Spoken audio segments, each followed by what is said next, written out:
Hey guys, Rebel here.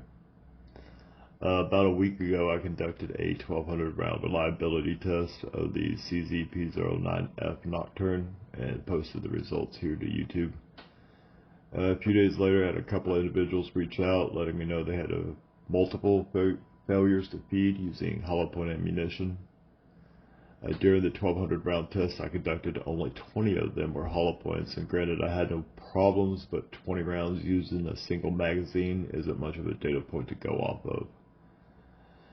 After completing the test, I came to the conclusion that limp wristing being the cause of all the failure reports, or at least the ones that I saw. And if you know anything about the topic, you'll know shooters will tend to limp wrist on hollow points more than your standard FMJ. This is because hollow points typically are hotter than your standard full metal jacket, indicated by the +P and +P+ markings on the box. This means more recoil, and if you are already not grasping the firearm enough to induce a failure to feed with a standard FMJ, or you're possibly not used to shooting +P ammunition, then adding more recoil to the mixture will only worsen the problem and not aid it. Regardless, given my birthday was just a few weeks out, and that's when I rotate all my carry and work ammo, I decided now would be a good time, and I'd share my results. Real quick, just want to apologize for the video footage. This is my second video and I'm still learning to do this. Make mistakes like holding the phone vertically instead of horizontally. Bear with me, I promise to improve as my experience progresses.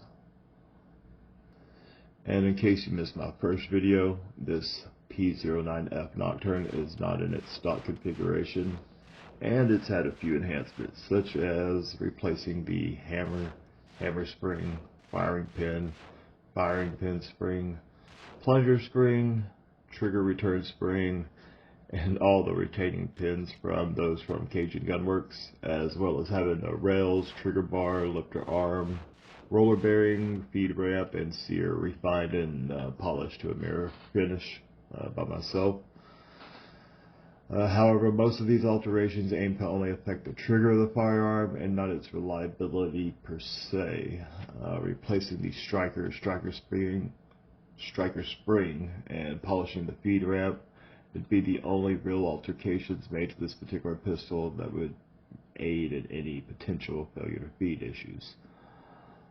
At the same time, one can argue that replacing all the original manufacturing springs with lighter third-party ones, which is what I did, could cause more malfunctions in the long run. I don't know, it's a toss-up. That being said, the only time I've ever heard of a CZ malfunctioning until recently is because of something to do with the striker, a bad batch of strikers or something.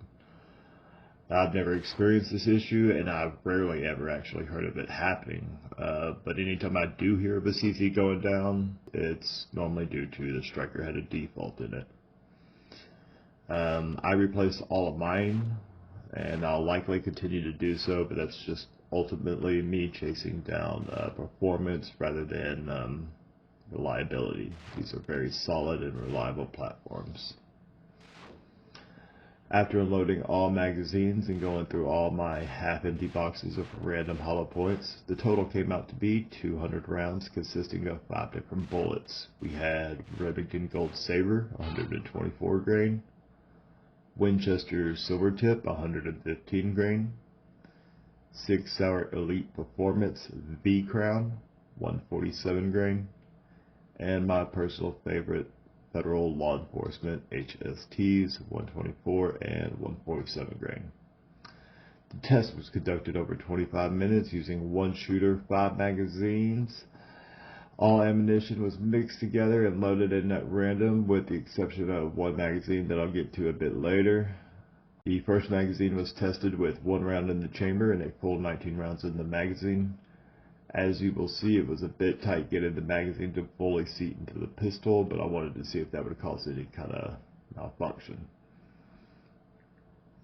After about 7 magazines or so of different hollow points going through the gun without any issues, using what I had on hand, I decided to see if I loaded the magazine with a hollow point and a FMJ alternating every other round would cause any issues, and again, no failures.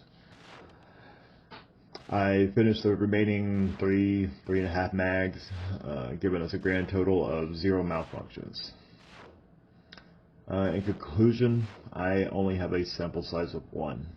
And again, this gun has been altered, but I don't see any reason why the re-release of an old and proven design would have any issues.